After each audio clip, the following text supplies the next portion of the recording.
বন্ধুরা দেখতে পাচ্ছেন আমার কবুতরগুলো দুপুরে খাবার খাচ্ছে। হ্যাঁ, গত 2 দিন বা 3 দিন আগে, যেটা সঠিক মনে পড়ছে না, কবুতর চোরে এসেছিল 5তলা সাত ভাইয়া আমার অনেক কবুতর নিয়ে গিয়েছে। 2টা ব্যাগে ভরে 100+ কবুতর নিয়ে গিয়েছে। ওখান থেকে মাত্র 9টা কবুতর উদ্ধার করতে পেরেছি। চোরটাকে ধরেছি সিসি ক্যামেরার সহায়তায় আইডেন্টিফাই করে, তবে তাকে গণায় ধোলাই দিয়ে হ্যাঁ কবুতরগুলো সংগ্রহ করতে পেরেছি। মাত্র 60টা, 9টা পেয়েছিলাম, 2টা উড়ে চলে গেছে। আর বাকিগুলো তারা বিভিন্ন জায়গায় ভাগ ভাগ করে রাখতো, এই জিনিসটা মাথায় ঢোকেনি। পরবর্তীতে জানতে পারলাম যে ওই দিনে আরও 10টা বাসা চুরি করেছে এবং সবার কবুতর এক এক জায়গায় রাখছে। তার মানে আমি ধরে নিতে পারি আমার কবুতরগুলো যে দামি কবুতরগুলো ছিল সেগুলো একটা জায়গায় রেখে দিয়েছিল, যদি ধরা পড়ে তাহলে যেন ওগুলো দিতে না হয়। যেহেতু অপেক্ষাকৃত যেগুলো কম দামি সেগুলো একটা জায়গায় রেখেছিল, সেগুলো আমি সংগ্রহ করতে পেরেছি। বন্ধুরা যাক, 9টা পেয়েছি। চোরটাকে চিনে রেখেছি এবং চোরটার ছবিও দিয়ে দিয়েছি ইউটিউব চ্যানেলে, আপনারা দেখবেন, দেখে কমেন্ট করবেন। বন্ধুরা অনেক সুন্দর সুন্দর কমেন্ট করেছে ইতিমধ্যে। আর এই যে দেখেন আমার দেশি মুরগিগুলো রমজান শেষ হলে এগুলোকে ছেড়ে দেওয়া হবে।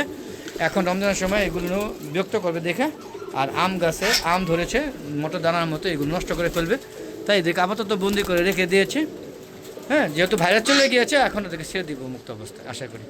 তো বন্ধুরা দেখতে থাকুন আর সুন্দর সুন্দর মতামত দিবেন, গঠনমূলক পরামর্শ করবেন। তো বন্ধুরা চলুন আমরা এখান থেকে বেরিয়ে যাই, ওরা খাওয়া দাওয়া করুক আর দোয়া করবেন যেন আর ক্ষতিগ্রস্ত যেন না হয়, আর চোর যেন আর চুরি করতে না পারে। তাই চিন্তা আমরা করতেছি এখন এই জায়গায় কারেন্ট লাগাই দেবো কিনা রাতে, যদি এতদিন এরা তালা লাগানো হয় নাই, এখন এটা তালা লাগাই দিচ্ছি 3-4 দিন ধরে। আর এই যে শৌখিন মোরগটা সে এখানেই খাওয়া দাওয়া করে, এখানে থাকে, আর কোথাও লড়ে না চড়ে না, এবং সন্ধ্যা হলে সে তাকে ধরে নিয়ে দিয়ে দিতে হয়, জমিদারের মতো ভাব আর কি। দেখুন সবাই কিন্তু দুপুরে খাবার খাচ্ছে, দেখেন কেউ কিন্তু মিস নাই, সবাই যা যার মতো খাবার পানি খাওয়া নিয়ে ব্যস্ত। দেখতে পাচ্ছেন চীনা হাঁসের শেড এখানে, মানে চীনা হাঁস এই জায়গায় খায় আর রাজহাঁসগুলো ওই জায়গায় খায়। দেখেন এই যে চীনা হাঁস এদিকে, সে কিন্তু তার জায়গায় চলে যাচ্ছে, এই জায়গায় তার খাবার 2 জায়গায় দিয়ে ওদের, যেহেতু ওদের সংখ্যা একটু বেশি রাজহাঁসের তুলনায়। আর রাজহাঁসগুলো মূলত এই যে এই পাত্রে খায়, হ্যাঁ, আর এই পাত্রে খায়, আর 2 সাইডে যে পানি আছে এই পানির পাত্রে ওরা পানির পাত্র সবগুলো ব্যবহার করে, ওটার মধ্যে একটু বড় পেয়ে গোসল করার চেষ্টা করে। হ্যাঁ, তো বন্ধুরা দেখতে পাচ্ছেন দুপুরে খাওয়া নিয়ে সবাই ব্যস্ত আছে। আর চোর এই সিঁড়ি দিয়ে উঠেছে, 5তলা উঠে এই সিঁড়ি দিয়ে নেমেছে। আর নেওয়ার আগে দেখেন কবুতরগুলো দেখেন কীভাবে ধরে নিয়েছে, দেখেন কবুতর পশমগুলো পড়ে আছে, দেখেন কী পরিমাণ ক্ষতি করছে, কষ্ট দিয়েছে। দেখেন এই দেখেন 100 কবুতর যে বস্তায় ভরে নিয়েছে, কিছু ছুটে গিয়েছিল সেগুলো আবার ধরার চেষ্টা করেছে, যার কারণে এই যে পশমগুলো অবস্থা খুবই করুণ হয়ে গেছে, আমার অনেক বড় ক্ষতি হয়ে গিয়েছে। যাক, চোরটাকে চিনতে পেরেছি। এরপরে আমি চিন্তা আমাকে সেখানে কারেন্টের ব্যবস্থা করে দেবো, যেহেতু এটা দরজাটার মধ্যে কারেন্টের ব্যবস্থা করে দেবো, যাতে দল একদম মানে জারাদা ফালা দেয়, আনালে বেজা থাকে। কারণ আর কি করবে, এখানে চোরের সংখ্যা বেড়ে গিয়েছে, সিসি ক্যামেরা দিয়ে চোর শনাক্ত করতে পারছি, কিন্তু মাল মানে আমার কবুতরগুলো সংগ্রহ করতে পারি না।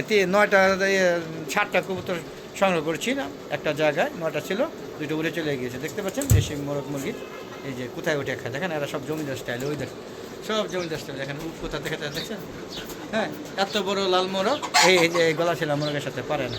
তো বন্ধুরা খাক, দেখতে পাচ্ছেন এই যে এখানেও চীনা হাঁসগুলো খায়, দেখেন খাবার শেষ হয়ে গিয়েছে। আমি ভিডিও করার আগে খাবার দিয়েছি, খাবার দিয়ে পানি দিয়ে ভিডিও করতে করতে ওরা অলরেডি খাবার খেয়ে নিয়েছে।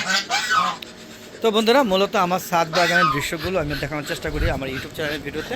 বন্ধু আমার একটা ফেসবুক পেজও আছে, মিজান এগ্রো বিডি, ফেসবুক পেজটাকে প্রথম ফলো দিবেন, তারপরে সম্পূর্ণ ভিডিও দেখে সুন্দর সুন্দর মতামত দিবেন, আমার ভালো লাগলে শেয়ার করে সবাইকে দেখার সুযোগ করে দেবে। দেখুন কী পরিমাণে আম গাছে, মানে প্রচুর আম হওয়ার কথা ছিল এবার, কিন্তু কেমন জানি আমের এবার পুরুষ ফুল হয়েছে কিনা যায় না, প্রত্যেকটা ফুল নষ্ট হয়ে গেছে, মুকুল নষ্ট হয়ে গেছে, কেন নষ্ট হয়েছে যায় না। দেখেন মাত্র 3-4টা আম আছে, আর কয়টা আম থাকে সাথে থাকুন, দেখতে থাকবেন আশা করি। দেখেন এখানেও আছে কিছু, সব মিলে আস্তে আস্তে হবে না ঝরে পড়ে যাবে, দেখতে হবে। আর দেখেন এই জায়গায় আমার কলমি শাকের বাগান করেছি, হ্যাঁ, আমি ওয়ালটাকেও মানে ফালিয়ে নিয়ে রেখে সেটাকে সদ্বার করার চেষ্টা করেছি। দেখেন কত সুন্দর, হ্যাঁ, গাছগুলো হচ্ছে, সবগুলো লাগানো হয়েছে বন্ধুরা। তো বন্ধুরা দেখতে পাচ্ছেন সব খাওয়া নিয়ে ব্যস্ত। আমার ওই ছাদেও কিন্তু আমার যে চীনা হাঁসের বাচ্চাগুলো খাবার দিয়েছি, ওরা মানে খেয়ে টান টান হয়ে রয়েছে। চলুন একটু দেখে আসি, আর ওরা খেতে থাকবে। দেখেন কত সুন্দরভাবে একসাথে গলায় গলায় মিলে রাজহাঁসগুলো খাচ্ছে, ওদের কাম বলে খালি খাওয়া। হ্যাঁ, আর 3 মাস পর ডিম পারে, কিন্তু অলরেডি 3 মাস চলে গিয়েছে, এখনও ডিম পারতেছে না। দেখি কী অবস্থায়, দেখতে থাকেন।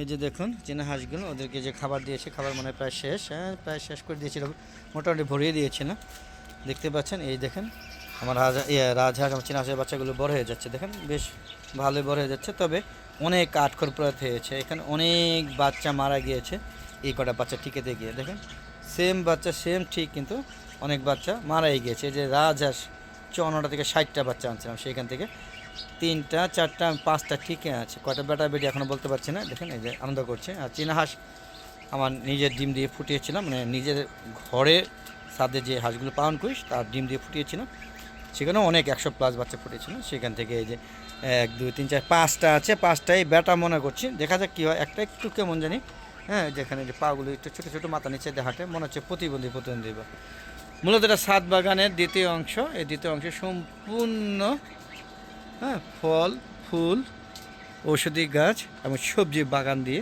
হ্যাঁ, বৃষ্টিতে এবং মাশাআল্লাহ সব ধরনের গাছই এখানে বিদ্যমান থাকে। দেখেন বড়ে গাছগুলো কেটে ভুট দিয়ে রেখেছি, বুঝতেই পেরেছেন। তো বন্ধু চলুন এখান থেকে যাই, গিয়ে ওই ছাদে গিয়ে ভিডিও শেষ করি। দেখতে পাচ্ছেন নতুন করে মিশরি ফার্মি বাচ্চাগুলো এনেছি। এই যে এখানেও, এই যে এখানেও, এখানে একটু ছোট আর একটু বড় সাইজ। দেখি কী অবস্থা কটা টিকে, দেখা যাক, আপনার সাথে থাকবেন। আবার এখানে চলে আসলাম, ওরা খাওয়া দাওয়া নিয়ে খুবই ব্যস্ত আছে, মানে খাওয়া ফেলে শেষ। আর দেখুন এই চড়ুই পাখিগুলো লাইন ধরে বসে আছে, কখন আসবে আমি চলে যাব আর ওরা এসে খাবারে ভাগ বসাবে। হ্যাঁ, এরাই ব্যাগ খাবার খেয়ে ফেলে, এরা খেয়ে সব তুষ করে ফেলে।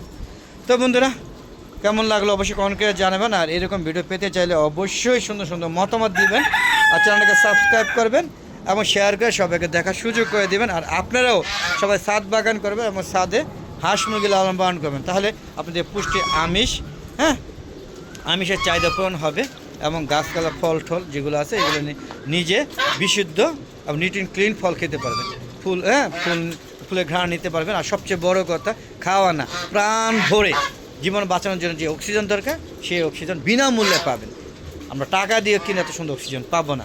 সুতরাং ছাদ বাগান করুন, ছাদের সাথেই থাকুন, আর আমার হাওড়া দেখো চ্যানেলের পাশে থাকুন। আর প্রতিদিনের মতো আমার সুন্দর সুন্দর মতামত দিবেন, আমি প্রতিটি মতামত উত্তর দিয়ে থাকি। আর বন্ধুরা প্লিজ আমার চ্যানেলটাকে বেশি বেশি দেখবেন এবং শেয়ার করে সবাইকে দেখার সুযোগ করে দিবেন। যেহেতু আমার চ্যানেলটা 4 বছর হয়ে গিয়েছে এবং অনেক ভিডিও ছেড়েছি, প্রায় 4000-এর মতো। তো আশা করি এখন তো আপনাদের সহযোগিতা আমি চাইতেই পারি। বিদায় নিচ্ছি, আবার দেখা হবে নতুন কোনো পর্ব নিয়ে। ততক্ষণে বিদায়, আসসালামু আলাইকুম ওয়া রাহমাতুল্লাহি ওয়া বারাকাতুহু। খুদা হাফেজ।